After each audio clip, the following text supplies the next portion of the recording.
If not infrastructure, then what? Adesina to Peter Obi. Adesina said to Peter Obi, if not infrastructure, then what? Former governor of Anambra State and running mate to Atiku Abubakar in the 2019 presidential election, Mr. Peter Obi flew into the eyes of the storm some days ago when he said on the breakfast show of a television station that the Nigerian economy couldn't be driven on infrastructure development. Okay, this is strange and it's strong because Nigerians aren't taking this so easily. A lot of them, like Igbokwe, now it is Adesina, they are not taking this matter lightly. Mr. Obi, my friend of many years and member of the People's Democratic Party (PDP), simply carried opposition politics too far and got himself into a jobble. What did he spend 80 years doing as a governor of Anambra State, building and developing infrastructure to boost the economy of the state? If not infrastructure, then why? Then what? Why then did he say this? You don't use infrastructure to drive economic growth. You invest in education and the SME, small medium enterprises sector, instead to deal with poverty. I think the successful businessman and former governor got completely flummoxed, perplexed, bewildered and bemused, all in the process of trying to run down the Muhammadu Buhari administration, which has been doing great things in infrastructural development in the past 6 years. Story.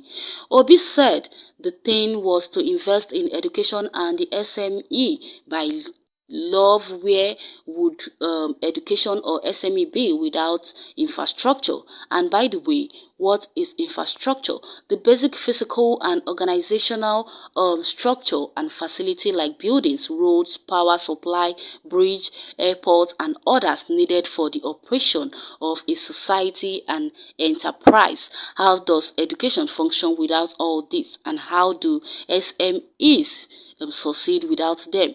Our dear friend Peter Obi got trapped in a labyrinth, became confused and confounded, all in the name of opposition politics. President Buhari had always lamented the decay and collapse of infrastructure. This administration inherited in 2015, no roads, no rail, no power. Where is the power? Rickety airports, no bridge, nothing. And he said there couldn't be development without infrastructure. So he set his sights on reversing the trend today. Only cynics, skeptics, and naysayers would deny the strides made in infrastructure, road, bridge, rail, airport, pipelines, and many others.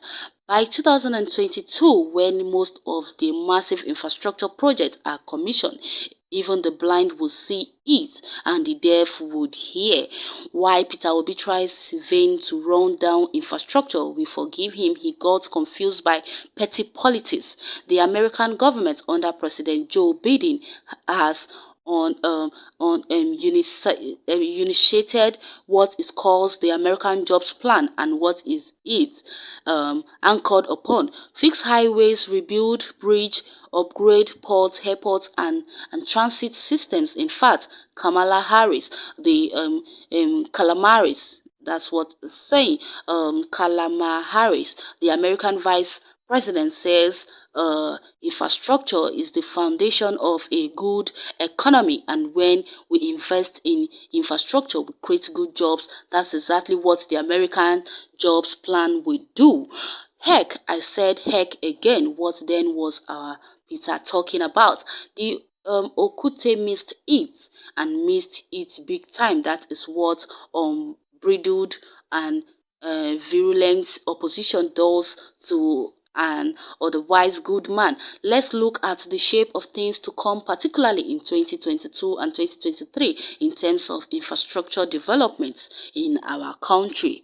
The Lagos-Ibadan Expressway had been under one form of rehabilitation or the other in 16 years of the PDP. No rhyme, no Remy, no progress, just the macabre dance of one step forward and two steps backwards. Now, the estimate completion date of that road is July 2022, and it's been jointly handled by Julius Berger and Renault Construction Company.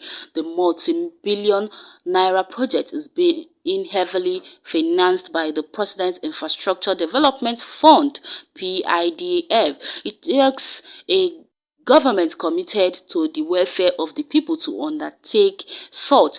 If it was merely interested in stealing, it would simply pocket the fund, as many past administration had done. The second Niger Bridge built Niger Bridge rather built by PDP with mouth for 16 years, the Buhari administration has pumped in 133.7 billion so far as of the 206.2 billion contract sum. The bridge is about 70% completed, and estimated commissioning time is last quarter of 2022. The Abuja-Kano Road original contract sum was 155.72 billion, out of which 111.1 billion has been disbursed. Work is going on at frenetic pace, and the original 92.5 kilometer of the dual carriageway was almost ready before the scope of the project was changed to total reconstruction of 375 kilometer. Estimate time of completion is 2050.